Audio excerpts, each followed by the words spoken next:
Gloire à Jésus. Nous allons prendre la parole de Dieu dans le livre. On va commencer par le livre de Jacques. Jacques chapitre 5, verset 17.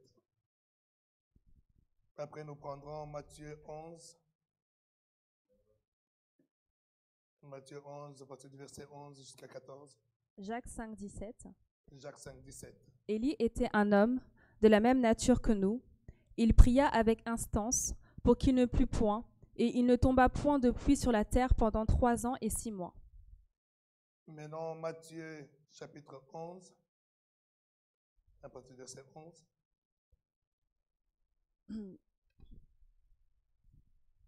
Je vous le dis en vérité, parmi ceux qui sont nés de femmes, il n'en a point paru de plus grand que Jean-Baptiste. Cependant, le plus petit dans le royaume des cieux est plus grand que lui. Depuis le temps de Jean-Baptiste jusqu'à présent, le royaume des cieux est forcé, et ce sont les violents qui s'en emparent. Car tous les prophètes et la loi ont prophétisé jusqu'à Jean, et si vous voulez le comprendre, c'est lui qui est l'Élie qui devait venir. Est-ce qu'on peut acclamer la parole de Dieu?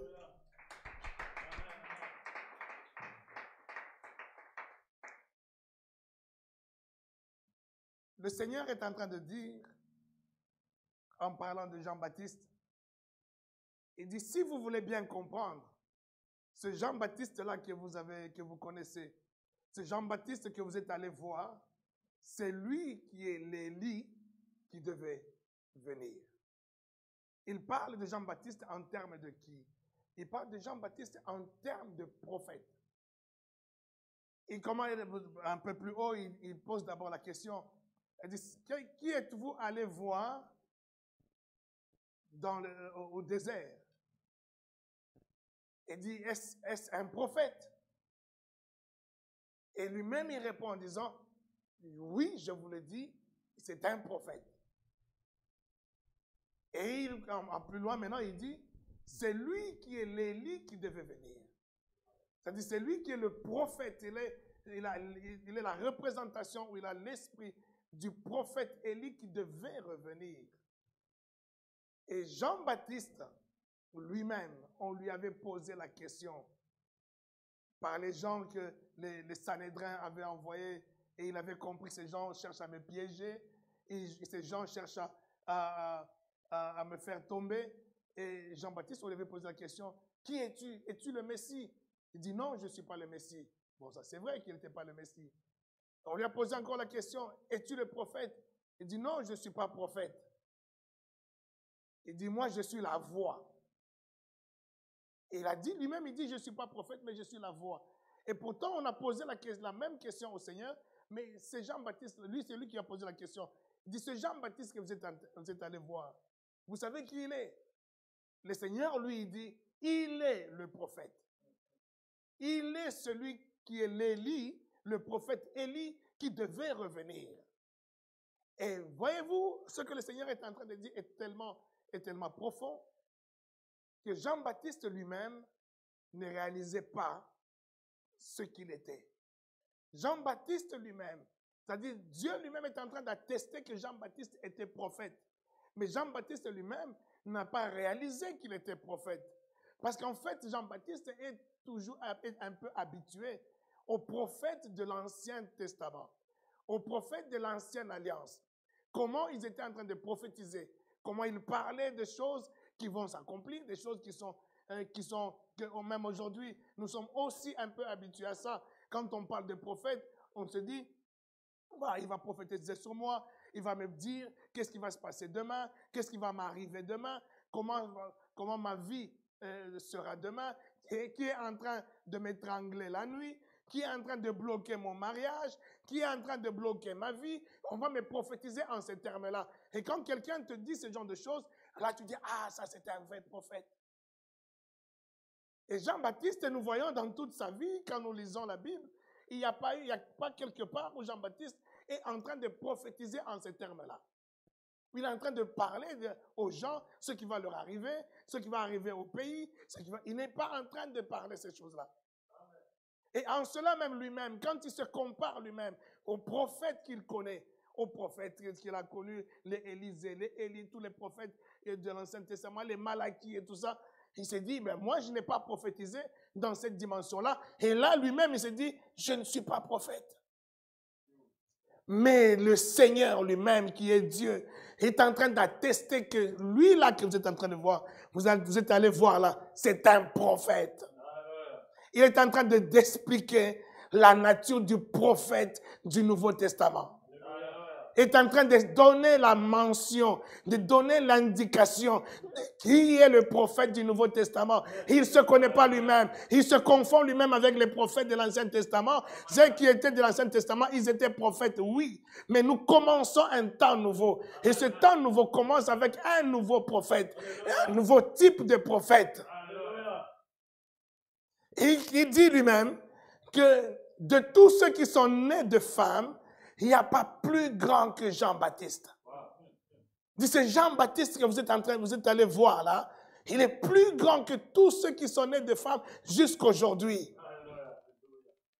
Il dit, c'est un prophète, mais un prophète, pas comme les Élisée, pas comme les Élie, pas comme les Zacharie, pas comme tous ces prophètes qui étaient avant. Mais lui, c'est un prophète. Je dirais moi, vous savez, il y a une classification des prophètes. Hein. En théologie, on classifie les prophètes. Prophète majeur, prophète mineur. Ça, ce sont que les théologiens qui ont classifié cela. Moi, je dirais que Jean-Baptiste, c'est un prophète majeur. Oh, parce que c'est le Seigneur qui le dit. Il dit c'est un prophète. Et moi, je dirais même un prophète majeur. Parce qu'il est en train de le mettre dans une place privilégiée. Il dit il est plus grand que tous les autres prophètes. Mais en quoi ce Jean-Baptiste était prophète? Qu'est-ce qui est la caractéristique de ce ministère prophétique de Jean-Baptiste? C'est là que, bien-aimé de Dieu, je suis en train de vous dire, pourquoi je commence par là? Je commence par là pour vous ramener à quelque chose de très important qui est un peu négligé dans ce temps, un peu négligé dans l'Église aujourd'hui, dans l'évangélisme. Ou tout simplement dans l'église évangélique aujourd'hui. On est en train de s'éloigner de l'essentiel. On rentre dans des choses qui ne sont pas essentielles. On rentre dans des comportements, on rentre dans des morales, mais on ne va pas toucher l'essentiel. Mais c'est l'essentiel qui doit ramener les comportements, qui doit ramener la morale dans la vie des gens. Mais quand ces gens sont d'abord renseignés sur l'essentiel.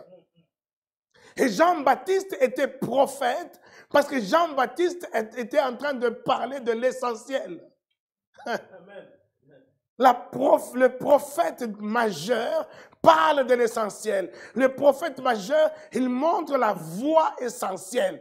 Il montre la voie véritable que les gens doivent suivre pour que leur vie puisse changer. Tu veux que ta vie change. Ne cherche pas qu'on puisse prophétiser sur toi, qu'on puisse te dire ce qui va se passer, ce qui ne va pas se passer, ce que ton père avait fait, ce que ton grand-père avait fait, ton oncle t'avait fait. Ce n'est pas ça qui va te changer. Mais c'est quand on te prêchera le message qui va te transformer.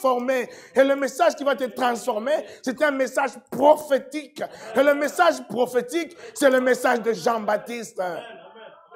Et quel est le message de Jean-Baptiste? Voici l'agneau qui ôte le péché du monde. C'est ça le message de Jean-Baptiste. Je le résume par là. Voici l'agneau qui ôte le péché du monde. C'est en cela que le Seigneur dit, celui-là, Jean-Baptiste, c'est un prophète. C'est lui, le Élie, qui devait revenir pour révolutionner le prophète. Mon Dieu, mon Dieu. Non, non, non, tu n'as pas saisi. Tu n'as pas saisi la profondeur de ce que je suis en train de te dire. Tu es en face d'un prophète. Je suis prophète. Et je parle principalement de l'agneau. Voici l'agneau. C'est le message. Si tu veux me qualifier, si tu veux me résumer, c'est quoi le message de Shimba? C'est quoi le message du prophète Shimba? Voici l'agneau qui ôte le péché du monde. Voici l'agneau qui nous montre combien Dieu nous a aimés. Voici l'agneau qui nous montre comment Dieu a quitté son trône de Dieu, ses galons de Dieu. Il s'est dépouillé de sa nature divine pour nous s'identifier, comme je disais la dernière fois, le dimanche dernier, pour s'identifier à toi et à moi, et devenir ton époux et toi l'épouse, et pour que tu fasses avec lui une seule chair. Mon Dieu, mon Dieu. Mon Dieu, Philippiens 2, il dit, ce mystère est grand. Ce mystère est grand. Quel mystère? Le mariage, est-ce que le mariage est un mystère? Beaucoup parmi nous sont mariés. Vous pouvez dire que ce n'est pas un mystère, mais c'est un mystère. Ce n'est pas parce que tu es marié que ce n'est pas... C'est un mystère. Un mystère, c'est quelque chose qui est voilé, qui n'est pas encore dévoilé. C'est un mystère qui est caché et que tu te poses des questions. Mais c'est quoi qui est derrière? Mais je vois là une chaise blanche, mais tout est blanc, mais c'est quoi qui est derrière? C'est un mystère. Tant que tu ne comprends pas, tant que tu ne sais pas ce qui est caché, on appelle ça mystère. C'est comme ça que nous sommes mariés, mais nous pensons que c'est le fait que tu es marié, c'est ça le mariage.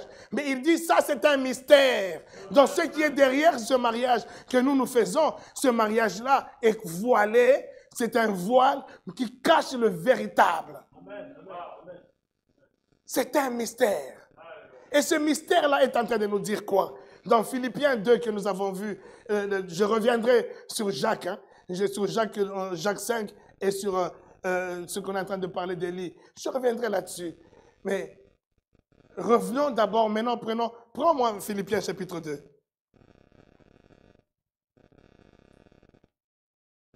Est-ce que tu peux me prendre la version du semeur? Prends la version du semeur.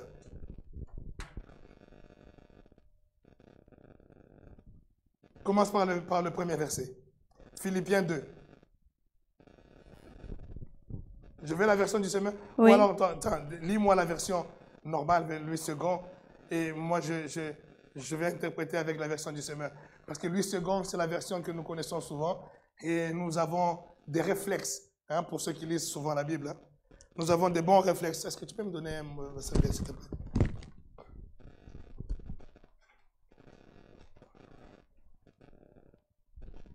Allez-y.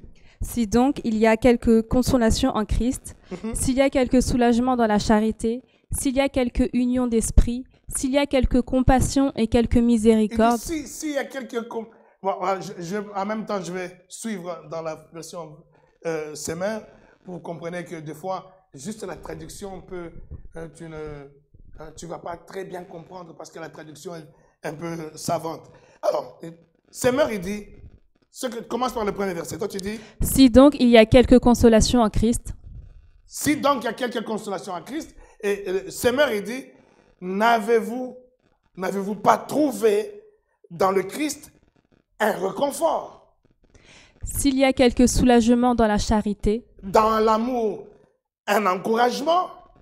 S'il y a quelque union d'esprit. Par l'esprit, une communion entre vous. S'il y a quelque compassion et quelque miséricorde. N'avez-vous pas l'affection de la bonté les uns pour les autres? Rendez ma joie parfaite. Vous voyez déjà un peu la différence entre ce qu'elle est en train de lire et ce que je suis en train de lire. On va continuer. Verset 2. Rendez ma joie parfaite. Continue. Rendez ma joie parfaite. Ayant un même sentiment, un même amour, une même âme. Ayez, ça vous dit, ayez les sentiments. Là, je suis en train de lire ce que toi tu devrais lire. Ayez les sentiments qui étaient en Jésus-Christ. C'est ça, non? Oui. En Louis II. Mais dans le semeur, il dit, rendez donc ma joie parfaite. Ça, c'est Paul qui est en train de parler aux Philippiens. Et qui sont ses enfants, les gens qu'il a prêchés, les gens qui l'exhortent. Il dit, vous, les gens qui vous exhortent, vous qui êtes les fruits de mon apostolat, les fruits de mon ministère, vous êtes les enfants qui entendent, qui écoutent mes prédications, mes enseignements. Rendez ma joie parfaite. Rendez ma joie complète. Et comment vous allez rendre ma joie complète? Et là, maintenant, il dit... Ayant un même amour. Ayez... un même sentiment. Ayez les mêmes sentiments qui étaient en Jésus-Christ. Et là, la version semeur, il dit, tendez. Amen. Tendez à vivre en accord les uns avec les autres. Et pour cela, ayez le même amour, une même pensée et tendez au même but. Tendez au même but. Ayez le même amour. Ayez la même pensée. Ayez le même but. Vous vous rappelez, le dimanche dernier, on a parlé du mariage. Et on a dit, l'homme quittera son père et sa mère, s'attachera à sa femme, et les deux feront une seule chair. Et être une seule chair, ça veut dire quoi? Être une seule chair, ça veut dire que tu es mon corps. Moi, je suis avec toi dans le même corps. On a le même corps. Le même corps doit avoir les mêmes pensées, doit avoir le même but, doit avoir tout ce qu'il est en train de dire là. C'est ça, être le même corps avec celui qui t'épouse ou celui que tu as épousé. Alléluia. Et il est en train de dire, rendez ma joie complète. Tendez à être un même corps avec celui que je vous prêche et que vous avez épousé. Quelqu'un dit amen. Amen. Celui que vous avez épousé, et parce que je vous ai prêché, je vous l'ai présenté, et j'ai présenté, voici l'époux, voici l'agneau, et vous l'avez cru, en croyant en lui, vous l'avez épousé, et en l'épousant, vous devenez maintenant une seule chair. En étant une seule chair, tendez maintenant à avoir les mêmes pensées, à avoir le même but, à avoir les mêmes orientations, à avoir les mêmes sentiments. Tendez à ça. Parce qu'au moment où tu l'as épousé, tu n'as pas encore les mêmes buts, tu n'as pas encore les mêmes sentiments, mais tu l'as épousé, vous êtes mariés. Maintenant, ce qui te reste, c'est de tendre maintenant à harmoniser avec lui toutes ces choses, à avoir la même vision, les mêmes pensées qui étaient en Jésus-Christ. Ayez les sentiments qui étaient en Jésus-Christ, c'est ce que ça veut dire. Ça veut dire, tendez vers les choses qui sont en Christ.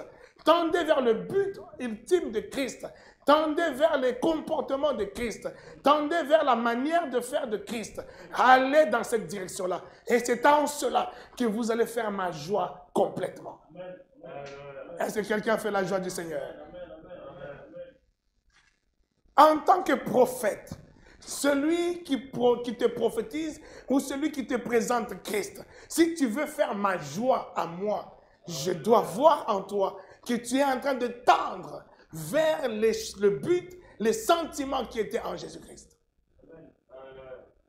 Alléluia. Et quels sont les sentiments qui étaient en Jésus? Lui qui n'a pas tenu compte de sa dimension divine, qui n'a pas tenu compte de son rang de Dieu, mais qui s'est dépouillé de ce qu'il était Dieu pour se rabaisser au niveau de l'homme et s'identifier à l'homme afin de l'épouser. Je disais le dimanche dernier que l'image que j'avais donnée de tu es un homme, tu quittes ta dimension d'homme pour devenir fourmi afin de pouvoir aider les fourmis à les sauver. Est-ce que tu t'imagines cette dimension? Tu t'imagines déjà d'avoir cette pensée-là? C'est que tu aimes tellement la fourmi. Tu l'aimes tellement pour que tu fasses ça. Et c'est pareil avec Dieu. Il dit celui qui avait la dimension de Dieu, mais il a quitté cette dimension de Dieu pour s'identifier à nous, pour devenir semblable à nous, afin de nous sauver. Quel amour! Quelqu'un peut dire quel amour! Quel amour! Et en cela, il veut que nous puissions être un avec lui. Que nous puissions être un seul corps, une seule chair. Faites le parallélisme maintenant entre le mariage tel que toi tu connais le mariage et ce que Dieu a fait de toi. Parce que tu es déjà marié. Est-ce que quelqu'un est marié déjà au Seigneur? Amen. Non, des fois, les chrétiens pensent que quand on parle que non, c'est l'époux. Il sera l'époux quand on va aller au ciel. Quand tu es déjà enfant de Dieu, il est déjà ton époux. Quelqu'un dit Amen. Tu es déjà marié à lui. Tu es déjà attaché, affilié à lui. Il a mis le sceau, il t'a mis déjà le sceau de son alliance. Ah, oh mon Dieu. Mon Dieu, je suis en train de dire des choses qui devaient vraiment émerveiller les chrétiens. Tendez à vivre. Vous savez, Alors, je disais le dimanche dernier, en parlant de cet amour-là, que le Seigneur, il s'est identifié à nous. C'est une preuve d'amour merveilleuse. Il n'y a pas plus grand que ça. Il n'y a pas plus grand que ça. Cette preuve d'amour qu'il nous a montré en s'identifiant, en devenant homme comme nous, pour être une seule chair avec nous. Quand on parle du mariage, Teddy et sa femme, ils sont mariés. Mais quand ils sont mariés, si je leur dis, Teddy et Aïcha, vous êtes maintenant une seule chair, ils vont dire Amen. Mais est-ce que quand on commence maintenant à aller dans la profondeur de ce que c'est qu'une seule chair, on va voir qu'il y a beaucoup de choses qui ne sont pas encore une seule chair. Oui ou non? Et ça, c'est normal. Mais le but, c'est de tendre vers une seule chair. Le but, c'est que vous puissiez avoir un seul objectif. Le but, c'est d'atteindre les sentiments qui étaient en Jésus. C'est quoi les sentiments qui étaient en Jésus? C'est-à-dire que Teddy, étant l'homme, doit tendre à ce sentiment de dire, je suis un homme, c'est moi un homme, mais je suis en face d'une épouse. Cette épouse-là, peut-être des fois, peut-être qu'elle ne me respecte pas. C'est pas ton cas. Hein? Peut-être qu'elle ne me respecte pas. Peut-être qu'elle ne m'écoute pas. Peut-être qu'elle me fait mal à la tête. Mais parce que moi, je l'aime, je n'ai pas quitté le ciel pour m'identifier à lui pour rien. Je n'ai pas quitté le ciel pour m'identifier à cette épouse-là.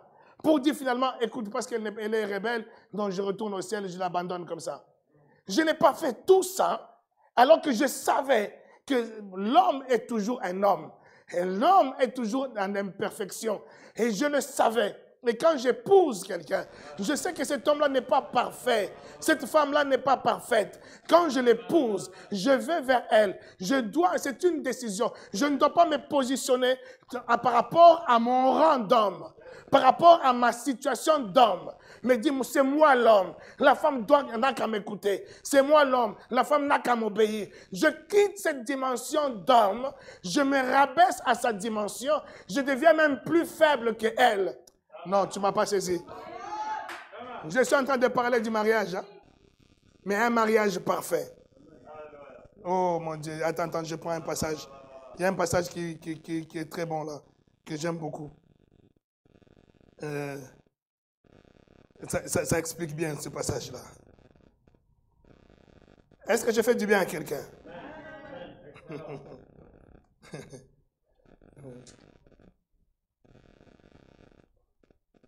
Alors, toujours dans Éphésiens, chapitre 5.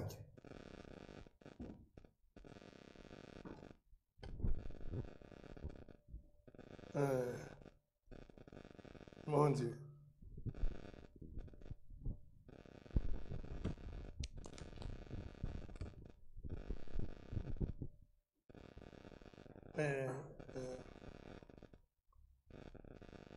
Attendez, laissez-moi trouver un peu ce passage. Non, reviens sur Philippiens. Philippiens, chapitre... On est toujours dans Philippiens, hein, chapitre 2.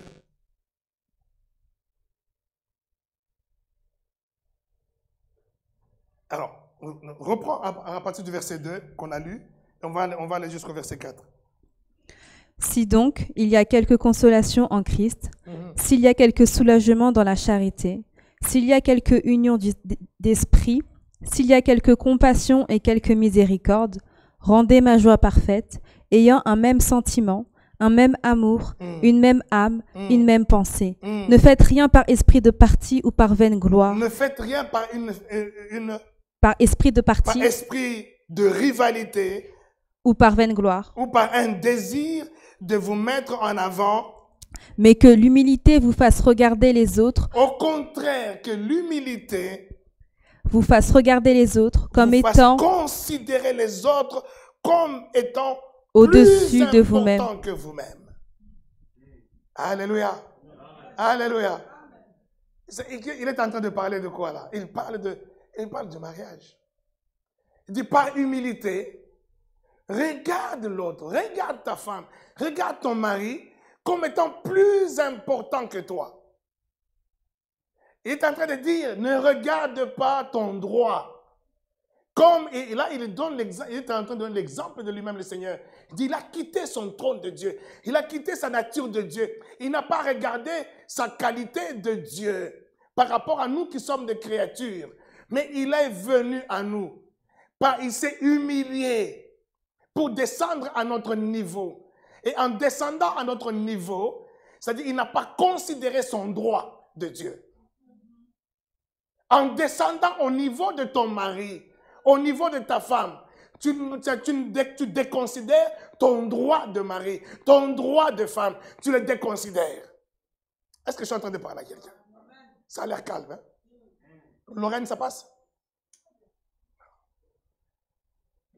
Tu déconsidères, c'est-à-dire tu ne te prends pas. Tu dis non, moi je suis l'homme. Et regarde, ça passe? Ça passe? Ok. Tu ne te considères pas que moi, c'est moi l'homme. Ah, chez nous, nous les hommes, on ne joue pas avec nous. Nous les hommes, chez nous les balouba, chez nous les bakongo, ou chez nous l'homme, tout ça, on peut être même polygame. Chez nous. Nous, on parle du royaume des cieux. Alléluia. Chez nous, au royaume des cieux, l'homme ne considère pas ses galons d'homme. L'homme, il descend, il s'humilie. Il considère l'autre comme plus important que lui. La femme s'humilie aussi, il n'y a pas que l'homme. Hein, Edith? La femme aussi s'humilie et considère l'homme comme étant plus important que lui. Vous imaginez si tout le monde considérait que toi, tu es plus important que moi. Tout ce que je fais, tout ce que je ferai, je le ferai pour toi. Je le ferai pour que tu sois content. Je le ferai pour que tu sois heureux. Je le ferai pour que tu sois à l'aise. Tout ce que je le ferai pour toi. Et l'autre aussi, tout ce qu'il fera, il fera pour que toi tu sois content, pour que tu sois à l'aise. Vous voyez un peu l'harmonie qui est là-dedans. C'est ce qu'il est en train de nous expliquer. Il nous donne lui-même l'exemple. Il dit, vous, ce que vous faites là, ce n'est rien. C'est un mystère. C'est voilé. Mais le véritable, c'est moi. Le véritable, c'est ce mariage que je fais avec vous. Moi, je n'ai pas considéré mes galons, ma position de Dieu, mais je vous ai considéré, vous, comme étant plus important. Est-ce que je parle à quelqu'un qui est plus important aux yeux de Dieu? Donc, je dis, tu es plus important aux yeux de Dieu. Dieu te considère très important, mais c'est toi qui ne te considères pas aussi important. C'est que toi, tu te considères pauvre pécheur. Mais lui, il te considère plus important malgré que tu étais pécheur. C'est ça l'amour qui est en train de te manifester. Malgré que ma femme, elle me boude, malgré ma femme, elle ne m'écoute pas, mais je la considère plus importante que moi. Et tout ce que je dois faire pour qu'elle ressente que je la considère comme étant plus importante que moi. Je peux m'endetter pour qu'elle comprenne qu'elle est plus importante que moi. Quelqu'un dit Amen. Femme ou homme, c'est pareil. Chacun à son niveau. Chacun selon ses qualités. Chacun selon les dispositions que Dieu a mis en lui. Et il doit faire en sorte que l'humilité en toi considère l'autre comme plus important que toi. C'est la base, la clé de l'harmonie. L'harmonie dans un couple. Alléluia. Violène, tu entends ça? Si tu veux que demain, ton couple prochainement, là, que tu vas avoir là, ton couple soit un couple parfait, la base, elle est là. La base est dans l'humilité. La base est dans considérer l'autre. De ne pas considérer ses droits, mais considérer ses devoirs. Considérer ses responsabilités. Tu mets tes droits en second plan. Quels sont mes droits? Les droits, tu les mets en second plan. Le Seigneur, il est en train de nous donner ce mystère, l'explication, les bases du mystère du mariage. Et en cela, c'est quand tu vas tendre vers cela, c'est quand tu vas t'appliquer à cela, que tu vas tendre à devenir une seule chair. Tu es déjà une seule chair, mais que tu le deviendras réellement. C'est-à-dire, tu auras maintenant les mêmes pensées que lui. Tu auras maintenant la même dimension que lui, les mêmes directions que lui. Bien-aimé de Dieu, si tu considères ton mari ou ta femme plus important que toi, tu vas voir que vous aurez même le même but. Vous aurez la même direction. Vous irez dans le même sens. Mais nous voyons souvent, quand ça ne va pas de l'autre côté, quand l'autre il te manque du respect, tu veux reprendre ta position. Quand l'autre il te manque, je ne sais pas, d'amour ou je ne sais pas quoi, tu veux prendre ta position de femme. C'est moi la femme, il va voir. Et là, quand vous faites ça, vous êtes en train de vous déchirer et vous êtes en train de détruire ce qui est la base, le mystère, ce que le Seigneur nous donne comme modèle, comme exemple. Vous êtes en train de le détruire vous-même. N'écoute pas les gens qui vont t'amener dans une autre direction. La véritable direction de l'amour, la véritable direction d'un couple, c'est l'amour. Et cet amour-là, quand l'amour est là, tu vas tendre vers ce qui est bon pour l'autre. Tu vas voir l'autre plus important que toi. C'est ça l'amour. C'est ce que l'amour de Dieu est en train de nous manifester au travers de Jésus. Il est en train de nous dire, vous voyez, moi, je n'ai pas regardé ce que je suis Dieu, mais moi, je me suis fait petit. Moi, je vous ai compris. J'ai fait tout pour te comprendre. Je me suis abaissé plus bas que toi. Jusqu'à ce que toi, tu viennes même me tuer. Si tu tends vers ça, bien-aimé de Dieu, tu vivras un amour parfait. Un amour qui n'est pas basé sur les droits, mais qui est basé sur les responsabilités et les devoirs. C'est ça le devoir de Dieu. Dieu, il a dit, je mets en avant mes devoirs. Mon devoir à moi, c'est d'amener l'homme au salut. C'est ça mon devoir. Je ne me positionne pas dans mon droit de Dieu. Alléluia. Et je continue.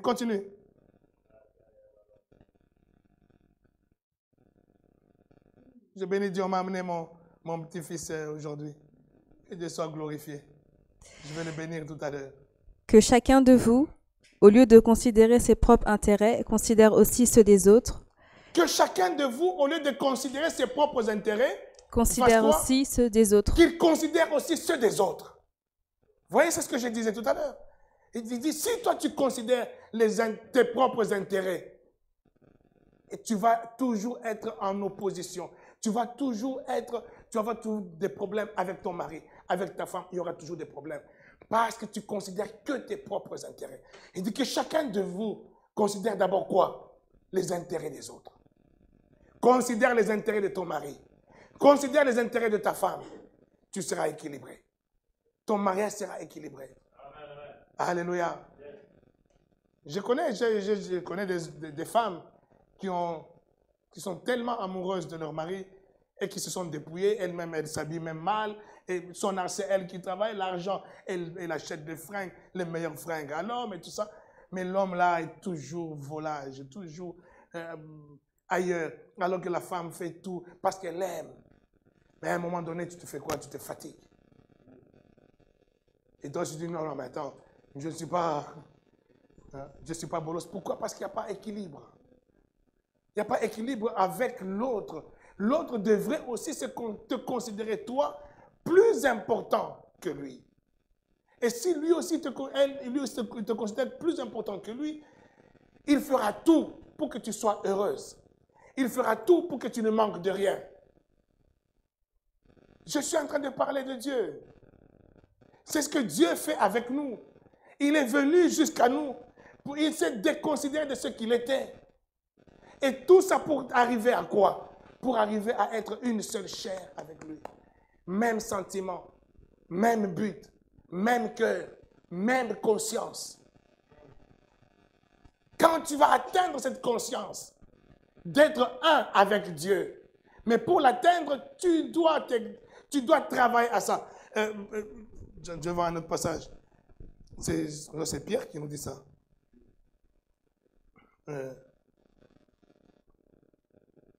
Non, c'est toujours dans Philippiens, je pense. C'est toujours dans Philippiens. Il dit,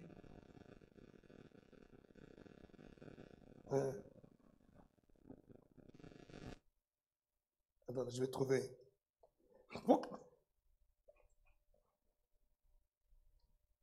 Bon, continue d'abord. Que chacun de nous regarde non ses propres qualités, mais celle des autres.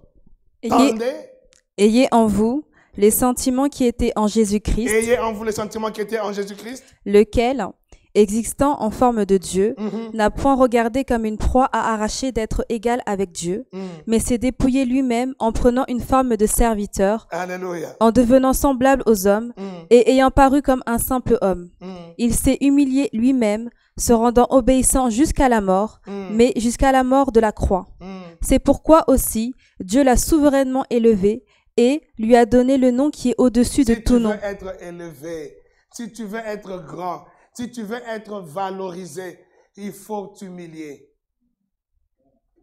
C'est l'image, c'est l'exemple que Dieu nous donne dans ce mystère qui est le mariage. Tu dois t'humilier. Il dit, tu te diminues par rapport à l'autre. Tu considères l'autre comme étant grand. Et quand tu seras humilié, c'est pour cela aussi tu seras élevé. Je déclare que tu sois élevé au nom de Jésus. Sois élevé dans tous les compartiments de ta vie. Sois élevé dans tout ce que tu fais. Même quand, en tant que pasteur, il y a des moments où tous les jours, je médite la parole tous les jours. Je grandis tous les jours dans la parole. Je m'humilie tous les jours au travers de la parole. J'ai eu une nouvelle Sacha n'est pas là. Il m'avait appelé, il m'a donné une nouvelle qui m'avait... mais bizarrement, je crois que s'il était là, j'allais lui poser la question. Parce que lui-même, il s'était forcément étonné que ça ne m'a rien fait. C'est-à-dire, ça m'a... j'ai rigolé, j'ai dit, je m'y attendais. Il dit, ah bon, papa? Je dis, ouais, mais c'est pas grave. Il dit, mais papa, comment ça fait? Je dis, non, Sacha, Dieu est au contrôle. Dieu est au contrôle. Ça, Dieu prend en charge. Ce n'est pas un problème. Et je peux vous dire sincèrement, le soir, dans ma prière, j'ai béni la personne.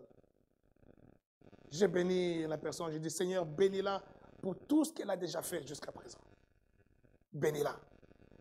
Parce que j'ai compté ce qu'elle a fait et ce qui restait à faire, que j'ai pris maintenant en charge. J'ai compté. J'ai dit, il a fait pas mal. Seigneur, bénis-la. Amen. En fait, je parle du fait que, vous savez, on m'avait donné la Jaguar. Maintenant, c'est moi-même qui paye la Jaguar. Parce qu'on a dit, non, je ne paye plus. C'est moi qui paye. Et je vous dis sincèrement, Dieu me voit. J'ai béni Dieu. J'ai senti comme un soulagement. Alléluia. Comme un soulagement de dire, c'est moi qui paye maintenant. Un soulagement. Pourquoi? Tout simplement parce que tous les jours, quand tu es affronté à la parole, quand tu rentres dans la parole de Dieu, la parole te transforme. La parole te change. Donc j'ai tellement médité sur mon union avec Dieu, sur le fait que je suis un avec Christ. Si je suis un avec Christ, qu'est-ce qui peut me faire mal? Lui qui a quitté le ciel pour devenir un homme comme moi. Et moi, qu'est-ce qui peut me faire mal?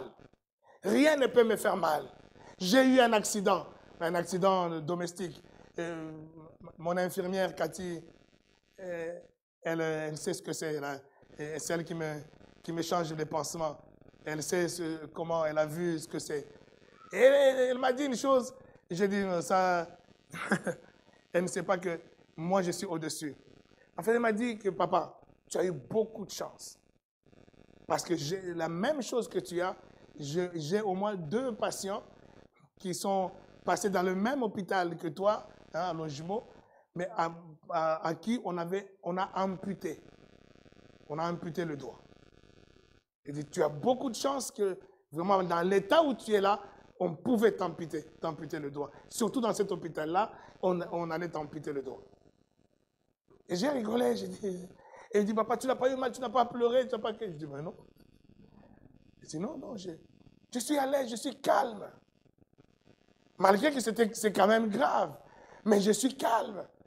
Parce que tout simplement, tout ce qui peut m'arriver, à cause de la parole de Dieu, à cause du fait que je vois Christ, je vois le Seigneur, comment lui, il est diminué, il s'est rabaissé jusqu'à moi. Il a accepté la souffrance dans sa chair, la souffrance dans son corps, parce qu'il me considère, moi, plus que toute chose. Je dis, quel amour il me présente. Quel amour il manifeste à moi. Et je dois, comme il le dit, comme il me recommande, je dois tendre vers cet amour-là. Je dois tendre vers les sentiments qu'il avait. Je dois tendre vers le but qu'il avait. Tendre vers les pensées qui étaient en lui. Et ces pensées-là, quand tu tends vers ces pensées-là, il n'y a pas grand-chose qui peut te perturber. Ça peut être la maladie, ça peut être même la mort. Même la mort, pour moi, serait un gain. C'est ce que Paul dit. Il dit, la mort pour moi est un gain. Donc je n'ai même plus peur de la mort. Je ne peux pas plus avoir tremblé parce qu'il y a la mort. La mort va arriver. Non, il dit, la mort même pour moi, c'est un gain. Je gagne quelque chose. Pour arriver à ça, bien-aimé de Dieu, c'est un exercice. C'est ce que continue. Afin qu'au nom de Jésus, tout genou fléchisse dans les cieux, sur la terre et sous la terre, et que toute langue confesse que Jésus-Christ est Seigneur, à la gloire de Dieu le Père. Ainsi... prends le verset 12, saute directement verset 12. Ainsi, mes bien-aimés, comme vous avez toujours obéi, travaillez à votre salut avec crainte et tremblement. Comme vous avez toujours obéi. C'est quoi cette obéissance-là? C'est cette obéissance à ce qu'il est en train de nous dire. L'obéissance à l'humilité. L'obéissance à ce que nous devons tendre à voir l'autre comme étant plus important que nous. L'obéissance que lui-même il a manifestée. Lui qui nous a vus, nous, comme plus important que lui, Dieu. Les chrétiens ont du mal à comprendre ça. Pourquoi les chrétiens ont du mal à saisir ça? Est-ce que c'est moi qui le dis? C'est le Seigneur qui le dit. Il dit, il s'est rabaissé puisqu'il a vu que nous sommes plus importants que lui. Pourquoi tu me regardes comme ça, Edith? Tu ne crois pas que Dieu pense que tu es plus important que lui? Alain, tu crois à ça? Tu crois que Dieu pense que tu es plus important que lui? Mais si tu ne veux pas croire à ça, crois au moins qu'il a quitté sa divinité pour devenir comme toi et même plus bas que toi, souffrir pour toi. Est-ce que tu ne peux pas croire que quelqu'un qui fait une telle chose, il croit que tu es plus important que lui? Tu ne peux pas croire ça. C'est ça, bien-aimé de Dieu, qui nous manque à nous les chrétiens aujourd'hui. C'est quand tu arrives à comprendre ça, quand tu arrives à intégrer ça, que tu es plus important que Dieu aux yeux de Dieu. Le religieux va dire, mais lui, il est en train de délirer. Le religieux va dire, attention, Dieu, tu parles de qui? Dieu. Ça, c'était un religieux. Mais lui-même, Dieu, c'est lui qui nous dit. Il dit, le mariage est un mystère. Il dit, quand je parle ça, je parle du mariage. Je parle de ce que Christ a fait pour l'Église. Celui qui a quitté le trône de Dieu et qui est venu ici-bas. C'est un Dieu. Ce n'est pas un homme, c'est un Dieu. Il a quitté ce trône de Dieu, sa qualité de Dieu, ses possibilités de Dieu, ses dons de Dieu, son pouvoir de Dieu. Il a quitté ça pour devenir un simple homme comme toi. Mais bien-aimé de Dieu, il est en train de te dire, tu es plus important que moi. Et c'est ce regard-là qui nous conseille maintenant. Il dit, moi je suis un modèle. Moi je vous donne ce modèle. Maintenant, vous, à votre tour, vous devez avoir ce même modèle. Vous devez considérer les autres parmi vous comme étant plus importants que vous. Je dois vous considérer, vous, comme étant plus important que... Marie-Kate disait à sa maman, dit, mais papa, papa il est comme ça, mais demain il ne sera pas là. Mais qui va le remplacer? Parce qu'elle avait vu la plaie, et il dit, mais qui va le remplacer? Il ne sera pas. Je dis, Marie-Kate, je serai là. Elle dit, ah bon? Oui, parce que je vous aime beaucoup. Vous êtes plus important que moi. J'ai dit, vous êtes plus important que moi. Est-ce que tu comprends ça, Sam Saker? Tu es plus important que moi. C'est pour cela que je dois venir tous les dimanches matins là. C'est pour cela que, vous savez, hier j'ai appelé Allégria et tu n'as pas décroché. Mais j'ai Arlène devant moi. C'est pourquoi j'avais appelé. Parce que Dieu m'avait mis à cœur d'appeler, de vous bénir. Tu m'as dit, appelle-les, bénis-les. Je l'appelle, je dis, est-ce que j'ai pris 5 minutes avec toi? Non, je disais, Dieu m'a mis à cœur de te bénir. Je l'ai béni au téléphone, c'est tout. Parce que Dieu est en train de me dire, ces enfants-là sont plus importants que toi. Tu dois les considérer comme étant plus importants. Et toi, ce que tu as, tu dois les bénir. Alléluia. Ne t'étonne pas, je te bénirai demain. Ah, mais pourquoi il a appelé seulement Alain? Je te bénirai demain, t'inquiète. Je me suis repenti devant Dieu. Du Seigneur, je me répands. Parce qu'en fait, ça, c'est une chose que Dieu m'avait mise à cœur depuis qu'on a commencé le confinement. Dieu me parlait de ça. Dieu me disait, appelle tout le monde, bénis-les. Mais je ne l'avais pas fait. Je ne l'ai pas fait pourquoi? Parce que quelque part, tu te considères toi comme étant plus important. Parce que quelque part, tu te dis, moi j'ai mes problèmes, il faut que je finisse mes problèmes, il faut que je fasse ça. Tes problèmes deviennent plus importants que les problèmes des autres.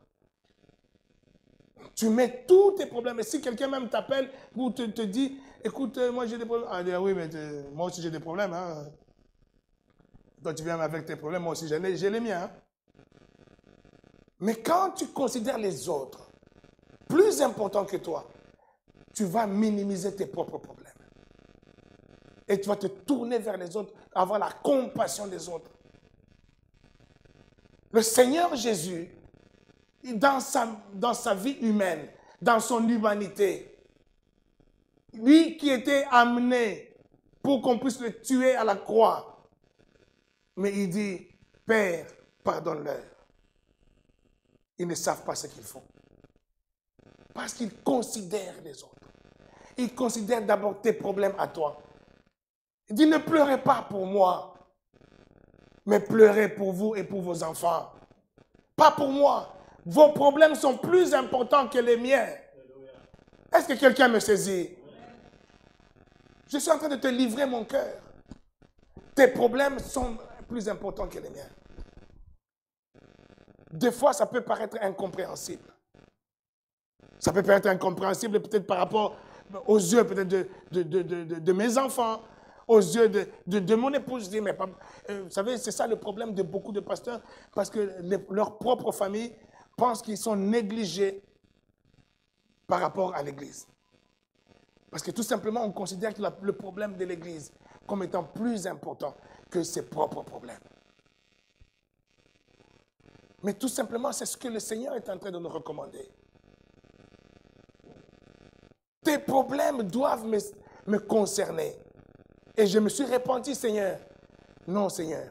C'est vrai, j'ai prié pour tout le monde. C'est vrai, quand je suis dans ma chambre, et dans la semaine, j'ai toujours, je prie pour tous les brebis que tu m'as confiés. Oui. Mais des fois, on peut se cacher derrière ça. On peut se cacher pour le fait que j'ai déjà prié pour eux. J'ai déjà prié pour eux. Mais il faut prendre ces problèmes à bras le corps. Il faut considérer leurs problèmes comme étant plus importants que mon problème. C'est-à-dire, je dois me ramener. Urgain, qu'est-ce qui s'est passé? Tous les jours, je t'appelle Urgain.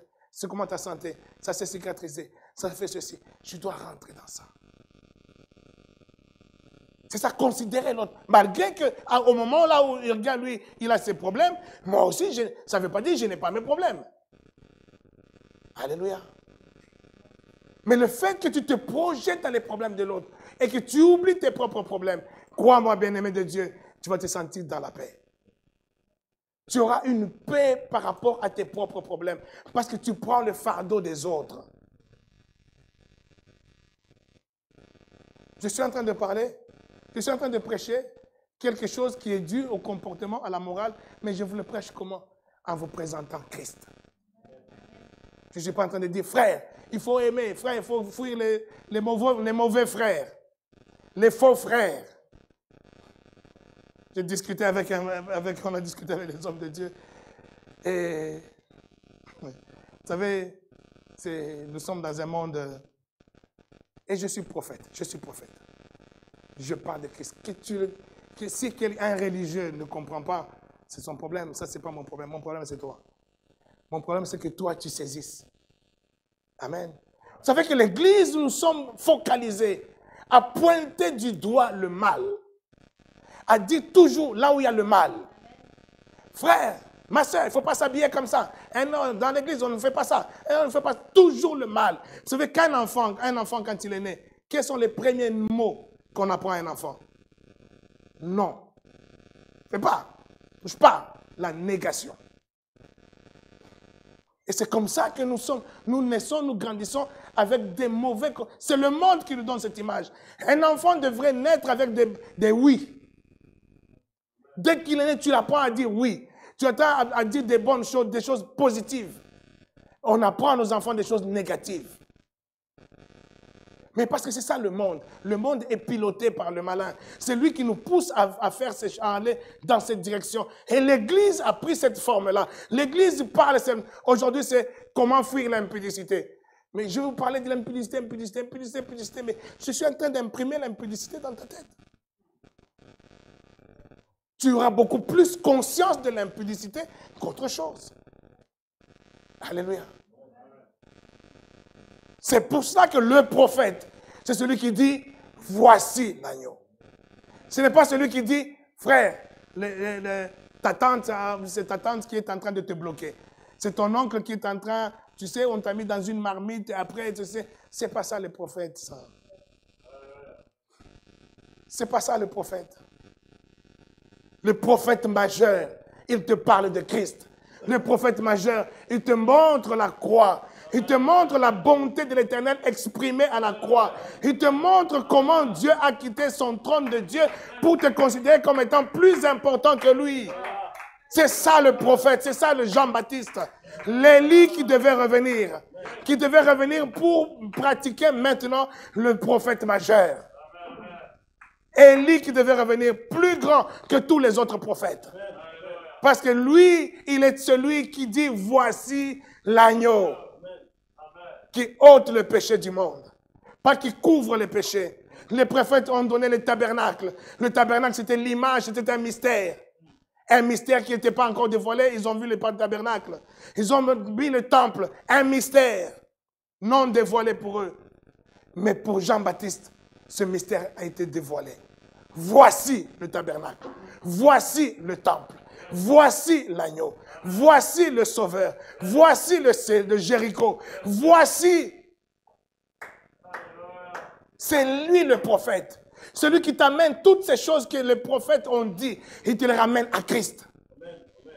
C'est là le prophète du Nouveau Testament, de la Nouvelle Alliance. Le prophète de Christ, Jésus. Ce n'est pas celui qui te parle de ce qu'on a fait dans ta famille. Ça te donne une conscience du mal, conscience de la haine, conscience de la division, conscience de l'adversité, au lieu de t'amener dans la conscience de l'amour que Christ a pour toi. Et quand tu as l'amour qui est développé en toi, l'amour n'échoue pas. L'amour ne souffre pas d'échec.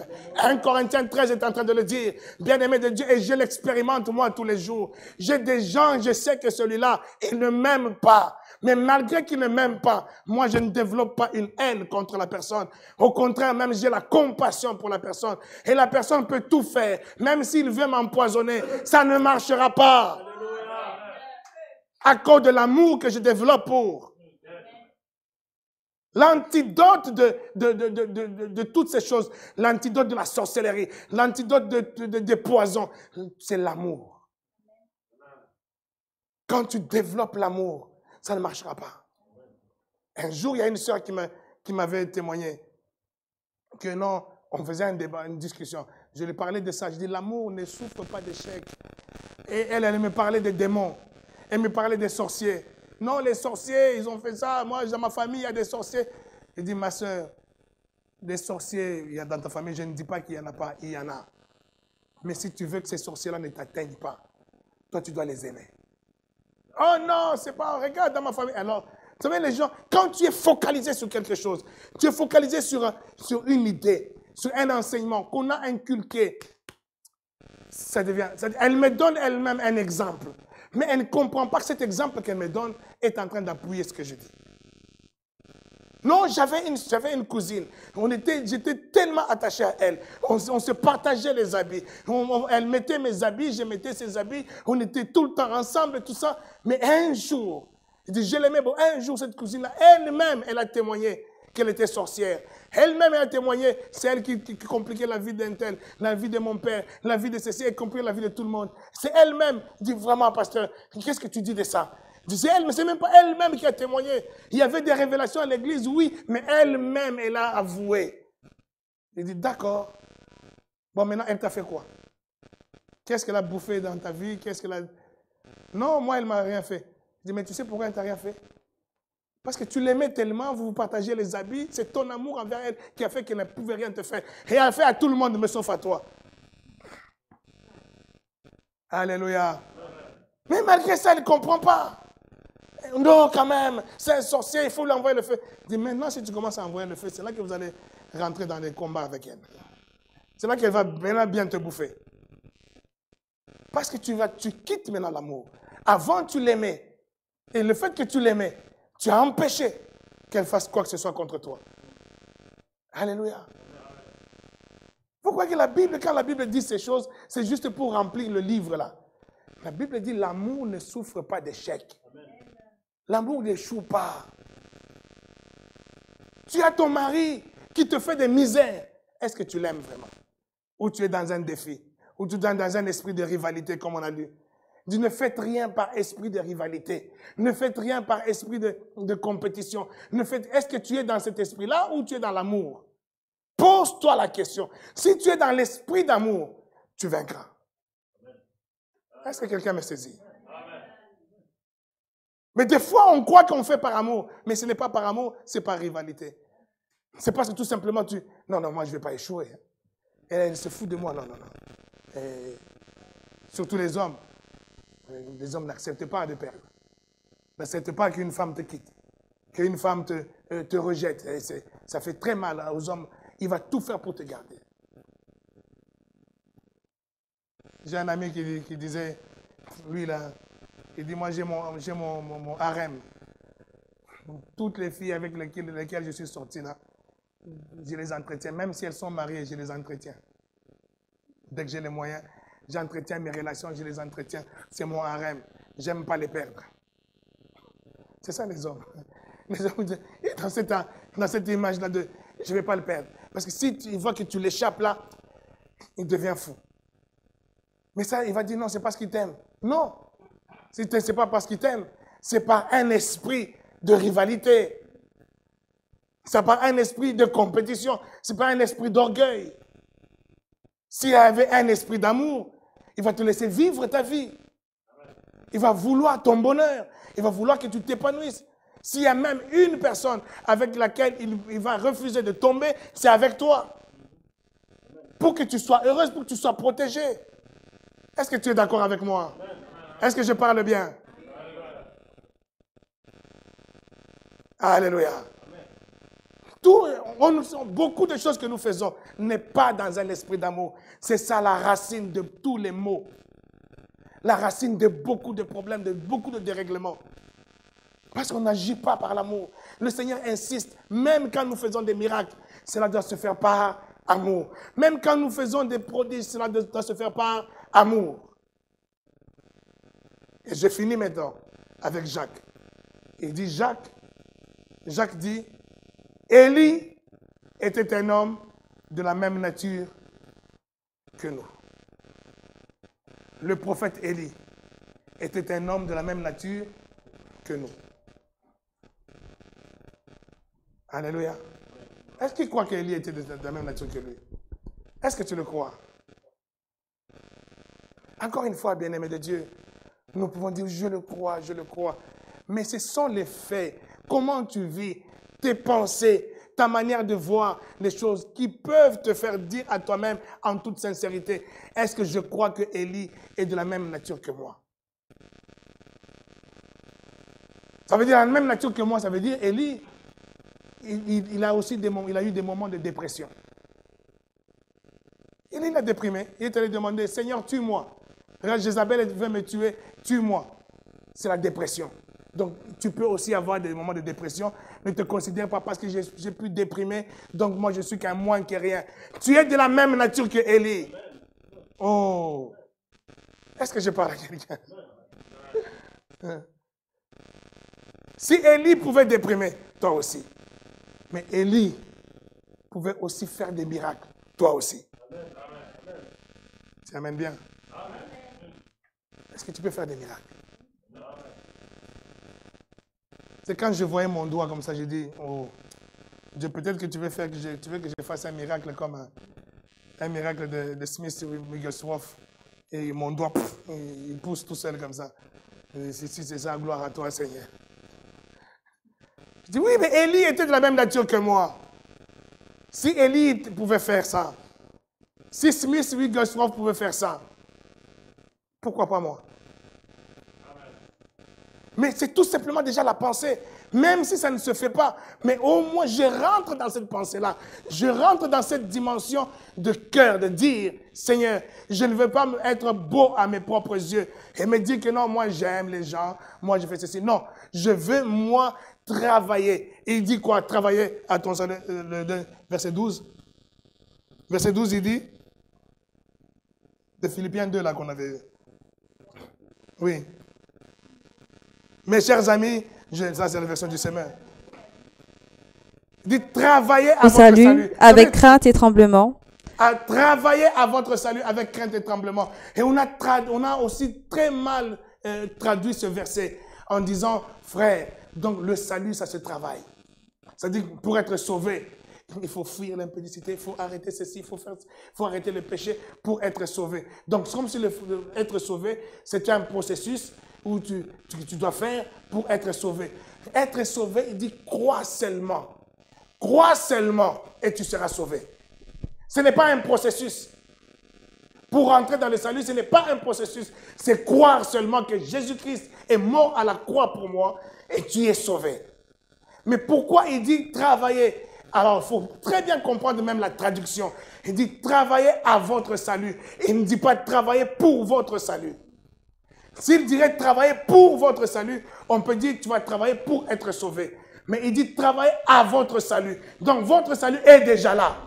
Tu as déjà ton salut. Mais tu vas travailler dans ce salut-là pour avoir la plénitude de ce que ce salut t'offre. Semeur, la version du Semeur dit, il dit, mes chers amis, vous avez toujours été obéissants. Faites donc fructifier votre salut. Semeur parle de fructifier au lieu de travailler. Je pense fructifier, c'est beaucoup mieux. Ça se comprend encore mieux. Ça veut dire, tu as ton salut. Maintenant, fais que ton salut puisse porter des fruits. Ce n'est pas que non, je dois faire pour que je puisse être sauvé. Non, tu es sauvé. Maintenant, c'est à toi de travailler pour que ton salut là puisse porter des fruits. Est-ce que quelqu'un me saisit? Et si je dis ce que tu es en train d'entendre là, il y en a beaucoup qui n'ont pas entendu ça. Beaucoup sont jusqu'aujourd'hui en train de travailler pour leur salut. Mais toi, tu comprendras que je ne travaillerai pas pour mon salut, mais je vais fructifier mon salut. Donner des fruits à mon salut. Donc, je sais que Élie était un homme de la même nature que moi. Je suis avec Élie des gens de la même nature. Et plus encore, moi je suis plus grand que Élie. Parce que tous ceux qui sont nés de femmes sont plus petits que Jean-Baptiste. Or, celui qui est le plus petit dans le royaume des cieux est plus grand que Jean-Baptiste. Donc moi je suis dans le royaume des cieux. Je suis plus grand que Jean-Baptiste. Donc je suis plus grand que Élie. Or, Élie était de la même nature que nous, dans le fond, dans le sens que il était humain comme nous. Malgré les prodiges qu'il a fait, il n'était pas plus que moi. Alors moi, si je considère ça, si je crois à ça, je me mets à travailler à mon salut. Amen. Je me mets à travailler afin que je puisse faire les choses que Élie pouvait faire. Amen. Lucas, tu comprends? C'est-à-dire, je travaille pour que ce que Dieu a mis déjà en moi, Je suis déjà sauvé. Je suis déjà un enfant de Dieu. Je suis déjà né de nouveau. Mais je ne vis pas encore ces choses parce que je n'ai pas encore pris le temps de travailler ces choses. Je n'ai pas encore pris le temps de fructifier ces choses. Et pour le fructifier, je dois plonger mon regard dans Christ. Pas dans les démons, pas dans les sorciers, pas dans le péché. Non, je dois plonger mon regard en Christ pour que je sois transformé en la même image que Christ, de gloire en gloire. C'est ça, travailler à notre salut. Fructifier notre salut, c'est passer du temps à la méditation. Et plus tu connais les choses, plus tu vas avoir des épreuves. Et quand tu auras des épreuves, tu comprendras. Bien aimé, ça, ce sont des épreuves. C'est-à-dire, quand j'ai eu ça, je n'ai pas pleuré, comme m'a demandé ma fille Cathy. Pas parce que tu l'as pleuré. Je n'ai pas pleuré parce que pour moi, c'est une épreuve. Quand Sacha m'a annoncé, j'ai rigolé, j'étais même soulagé. J'ai dit, ce sont des épreuves. Mais quand tu es au bac, les enfants vont passer le bac. Parce que tu es devant le bac et tu commences à pleurer.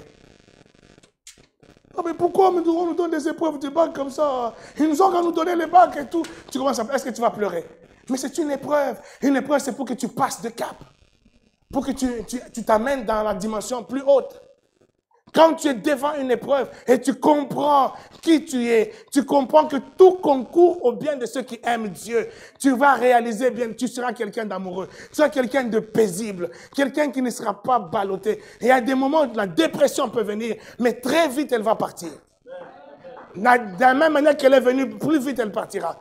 Parce que tu as les yeux plongés sur celui que Dieu a dit que tu es. Il a dit, tu es de la même nature que Élie. Élie, il a dit, en son temps, il a parlé au roi. Il dit, ô roi, il ne tombera plus de pluie. Sinon à ma parole. Est-ce qu'il a dit au nom de Jésus? Ou il a dit au nom de Dieu? Sinon à ma parole. C'est-à-dire qu'à ce moment-là, Élie s'identifie à Dieu. Il dit, je suis de la même nature. Je suis un avec Dieu. Même chair, même pensée. Ce que moi je dis a la valeur de Dieu. Alors je dis, sinon à ma parole, il ne tombera plus de pluie. Et la pluie n'est plus tombée pendant 6 mois. Alléluia. Alléluia. Est-ce que je parle à quelqu'un? Quelqu'un qui doit réaliser que tu es de la même nature qu'eux. Tu dois réaliser que tu es de la même nature que Jésus. Même nature que le roi. Tu es Dieu. Chaque jour, grandis, fructifie ce que tu es. Ce n'est pas que tu le deviendras. Non, tu ne le deviendras pas. Tu l'es déjà. Je parle à un chrétien. Si tu ne l'es pas encore, c'est que tu n'as pas encore reçu Jésus comme Seigneur et Sauveur. Si tu l'as reçu, tu es déjà Dieu. Maintenant, travaille à ta dimension divine. Travaille au fruit d'un Dieu. Et pour travailler cela, plonge tes yeux. Sois amoureux de la parole. Amoureux de la connaissance. Cette connaissance qui va te faire grandir. Alléluia. Il y a des épreuves quand je vois dans ma vie, je dis la gloire n'est pas loin. Et c'est comme ça que je réfléchis. Je dis la gloire n'est pas loin. Je vois l'épreuve, je dis la gloire n'est pas loin. On a eu le confinement. Moi, dans le confinement, j'ai vu la gloire. Oh. Dans le confinement, moi, j'ai vu la gloire. Je disais que au temps de confinement, on a été confiné, l'église est fermée. Quand l'église est fermée, ça veut dire qu'il n'y a pas d'offrande, il n'y a pas de ceci. Mais je peux te dire que dans ce temps, je n'ai jamais autant donné de dîmes depuis pas mal d'années. Je n'ai jamais autant payé ma dîme depuis pas mal d'années. Alléluia. Hier, j'ai vérifié encore, en donnant ma dîme, en payant ma dîme hier, j'ai vérifié, j'en suis où? Je suis à 1900 € de dîme payé. Ça veut dire que on est en mi-juin. Ça veut dire que Dieu m'a donné pratiquement 20 000 €, 19 000 €, 20 000 €. On est au mois de juin. Amen. Alors que l'église est fermée depuis 3 mois. Oh. Oh. Et hier j'ai donné ma dîme, il était 2 h du matin. J'ai fait mon virement, 2 h du matin. C'est pourquoi j'ai fait à cette heure-là. Je me suis rendu compte que, comme mes calculs que j'avais faits, j'ai fait les calculs que j'ai faits, hein, je donnerai ma dîme, voilà.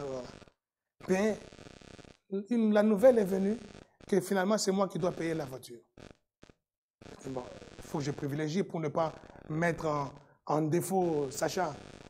Je dois payer. Et ce que je dois payer, ça détruit tous mes calculs. Et là, ça pouvait se faire au détriment de la dîme. Et là, l'Esprit me dit, demain tu vas parler d'Élie. Tu vas parler d'Élie. Et tu dis, Élie était un homme de la même nature que toi. Regarde ce que la vie d'Élie est en train de t'enseigner. Regarde ce que Élie a fait quand il est parti chez cette veuve-là. Qu'est-ce qu'il a trouvé? La veuve n'avait plus rien. Il avait juste de quoi faire un gâteau, juste de quoi manger pour une nuit. Après, il n'y avait plus rien. Après, c'est la mort. Mais qu'est-ce qu'Élie a fait? Il a dit non, fais-moi d'abord à moi ce gâteau-là. Fais d'abord à moi ce gâteau. Donc si c'était aujourd'hui, peut-être pas la maman peut-être qu'elle est croyante, elle croit vraiment, non, c'est un prophète et tout ça, mais même son enfant. Elle dit, mais ça c'est quel type de prophète ça? Ça ce sont des prophètes escrocs ça. On lui dit bien que c'est tout ce qu'on a à manger. Mais lui il dit, donne-moi. Et puis bon, vous savez, la Bible ne détaille pas tout, mais tu peux t'imaginer le reste. Hein. Ça veut dire qu'on a fait le gâteau là, avec tout ce qui restait là. On présente à Élie, et Élie s'assoit. Il met le gâteau là. Le petit là affamé, la femme là affamée, Élie est en train de taper le gâteau. Quelle méchanceté. Et là, le petit là, si c'était aujourd'hui là, avec son téléphone, là, il va filmer. Et allez, il balance à Instagram. Il dit, regardez les pasteurs escrocs qui bouffent la nourriture des pauvres, d'une pauvre veuve et un pauvre orphelin. Et c'est tout ce qu'on avait. C'est lui qui vient nous bouffer, les escrocs. Il allait publier partout. Et Dieu m'a rappelé ça. Il dit, tu te rappelles de ça? Et puis qu'est-ce qui s'est passé après? Parce que cette femme-là, elle a obéi. Elle a obéi à la voix de Dieu au travers du prophète. Elle a donné ce qu'elle avait. Le dernier qu'elle avait, elle a donné. Mais elle est devenue la femme la plus riche de son pays. L'huile n'a plus manqué chez sa femme. Elle a commencé à vendre l'huile. Elle est devenue très riche. Alléluia. Tu vois, parce qu'elle a obéi. Regardez le Seigneur. Le Seigneur, il aime bien ces histoires-là. Il est dans le temple. Ils veulent partir. Seigneur, il faut qu'on parte parce que là, ça sent mauvais dans le temple. Les gens te regardent bizarrement. Il faut qu'on parte. Non, attendez, moi je dois voir quelque chose. Et le Seigneur, qu'est-ce qu'il a vu? Une femme encore, une veuve, qui est venue, qui a mis l'argent. Et le Seigneur a dit, voyez cette femme-là. C'est comme la veuve, en fait, je suis en train d'être paraphrasé. Il dit, c'est comme la veuve du temps d'Élie. C'est tout ce qu'elle avait. Et cette femme-là, elle vient de mettre aussi tout ce qu'elle avait. Il dit, maintenant je suis content de l'avoir mis tout ce qu'elle avait. Maintenant on peut partir. Parce que le fait qu'elle a mis tout ce qu'elle avait là, ça va lui produire. Est-ce que je parle à quelqu'un? Et quand j'ai entendu ça, moi je me disais, ok, je vais attendre un peu, peut-être que je vais avoir un peu de sous, comme ça je vais payer ma dîme après, que je privilégie, parce que j'avais déjà fait le virement à Sacha. J'ai dit, bon, je privilégie. Et là, j'ai entendu ça à 2h du matin. Vite, je reprends mon ordinateur, je mets là. Papa dit, hé, dîme, pas. Pas comme ça, j'ai plus rien, comme ça, le reste, je ne manque pas à ce devoir-là. Alléluia. Élie était de la même nature que nous.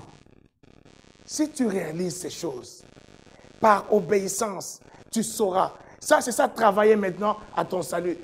Dieu a dit que tu es millionnaire. Mais si tu ne travailles pas à ça, tu es millionnaire. Mais si tu ne travailles pas à ça, tu ne le seras jamais. Tu vas dire que Dieu a menti. Dieu n'a pas menti.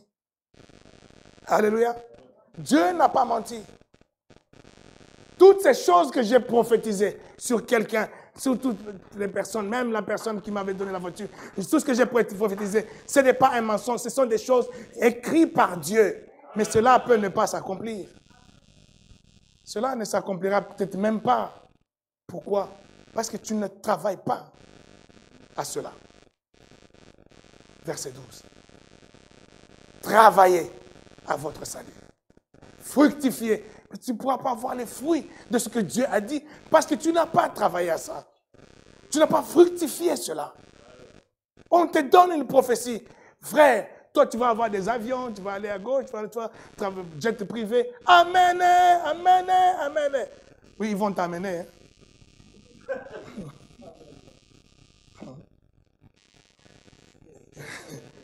Si tu ne travailles pas à ça, si tu ne travailles pas à ça, ça va t'amener.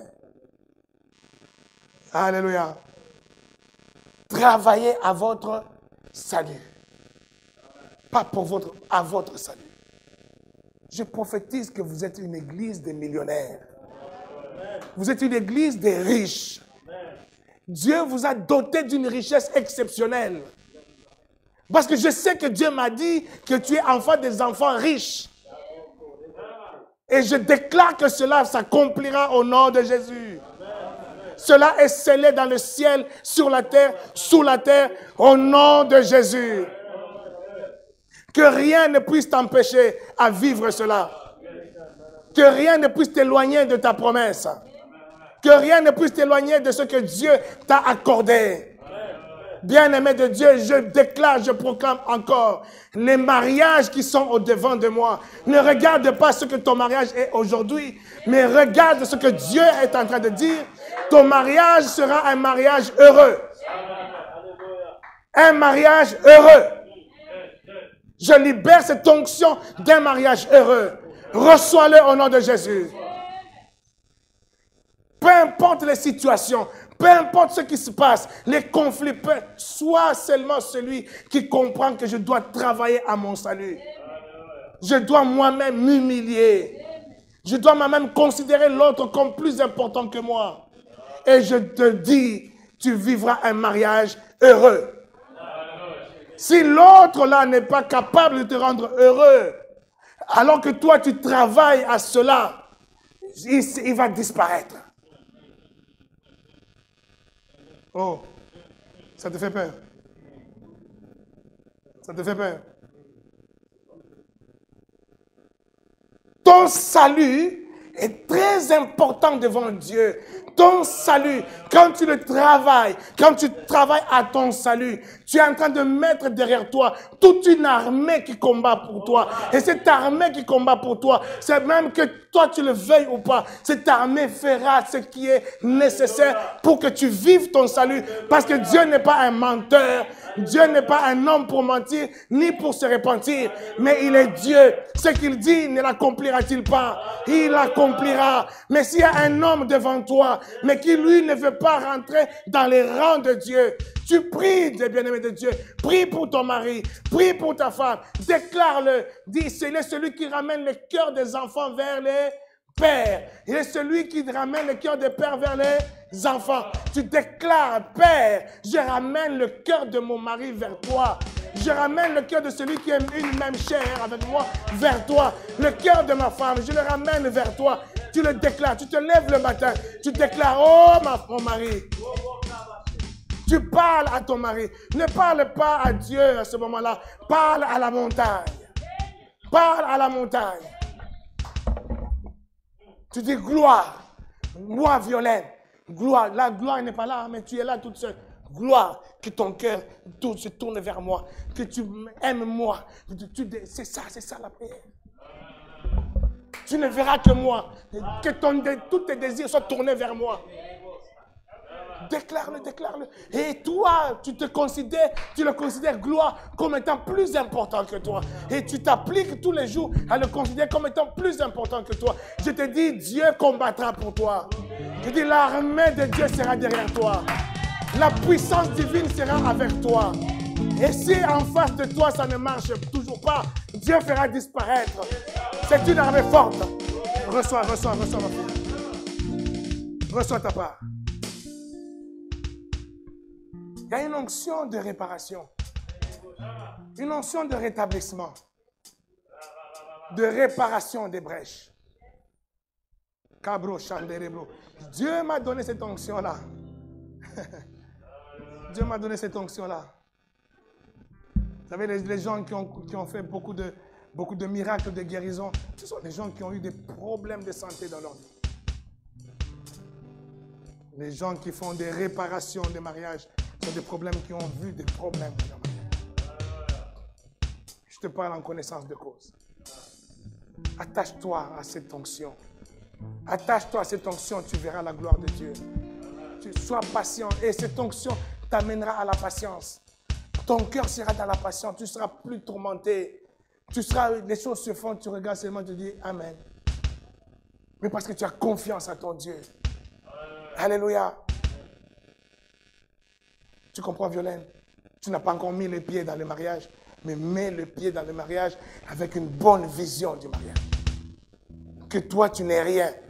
Gloire est tout pour toi. Et c'est gloire, il dit, moi, gloire, je ne suis rien. Violaine est tout pour moi. On aura un mariage heureux. Alléluia. Alléluia. Ça va, Olga? Ça va? Mon Dieu est avec toi. Mon Dieu est avec toi. Tu fais partie des gens que Dieu m'a dit, tu dois la bénir. Et considère son problème comme plus grand que tes problèmes.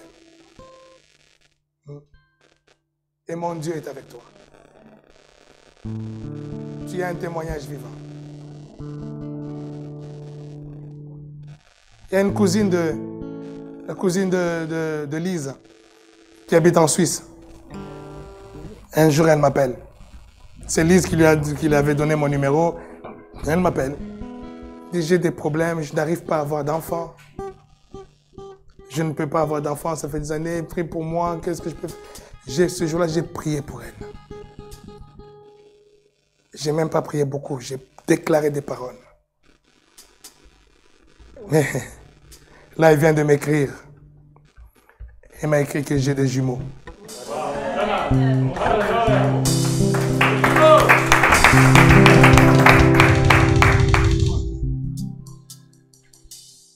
Elle dit, je prépare mon témoignage, je vais t'envoyer mon témoignage. Alléluia. Amen. Parce qu'il y a une onction pour ça. Il y a une onction pour ça. Yes. Yes. Je n'ai pas perdu des enfants pendant plus de 8 ans pour rien. J'ai perdu des enfants pendant plus de 8 ans. Il y a une onction qui s'attache à ça. Les épreuves, quand tu ne les prends pas comme étant une fatalité, quand tu ne prends pas ça comme étant, non Dieu, pourquoi tu me fais ça? Pourquoi Dieu tu me fais ça? Mais je prends, moi à chaque fois que j'avais eu ces problèmes, à chaque fois, j'ai levé ma foi encore. Je me disais, Dieu est en train de faire quelque chose de grand. Mais ça a pris du temps, ça a pris plus de 8 ans, 9 ans.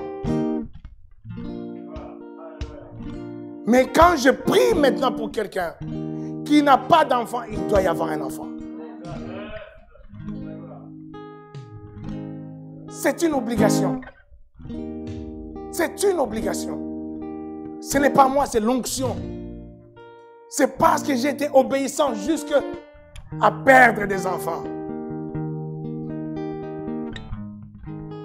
Et si mon couple a connu des péripéties, c'est pour que toi, tu puisses avoir un couple parfait. Quelqu'un donne un bon amen. Reçois cette onction. Il y a des couples qui vont se témoigner ici, des couples heureux ici, des familles. Une église, ce sont des familles qui se forment dans une église. Des familles heureuses, des familles. Tout le modèle qui est dans ma tête, le modèle de la famille, le modèle de couple qui est dans ma tête, reçois-le au nom de Jésus. Et si on t'ouvre ma tête pour voir le modèle que j'ai dans ma tête, je crois que tu vas même venir me toucher là, mais je reçois. Parce que j'ai un modèle parfait d'un couple dans ma tête. Le modèle heureux. Alléluia. Je veux que vous soyez des millionnaires. Je veux que vous soyez des mariés, des heureux dans le mariage. Je veux que vous soyez des modèles dans vos familles. Je déclare cela, je reçois cela. Je libère cette onction.